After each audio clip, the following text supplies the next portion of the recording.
Bata, sa pananaw mo, sino ang mas karapat-dapat maging pambansang bayani?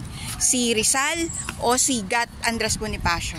Si Bonifacio po para sa akin po. Dahil po, siya po yung nagbuwis ang buhay para po sa Pilipinas. And si Rizal naman po, hindi ko po siya pinili dahil puro sulat lang po siya at nagpabaril lang po siya sa mga Espanyol.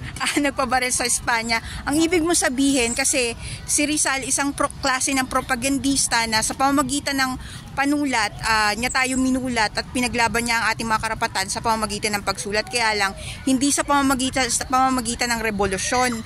Si Gat Andres Bonifacio, lumaban siya sa mga Kastila sa pamamagitan ng revolusyon. Kaya nagiba yung pamahalaan ng Kastila.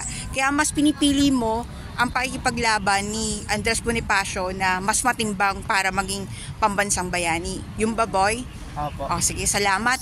Ano masasabi mo sa mga katipunero, yung mga bayani na nakasulat doon? Bilib po sa nila dahil po naipaglaban po sila ng patas po. Para sa kalayaan ng... Opo. Salamat. Saludo sa kabataang Pinoy. Opo.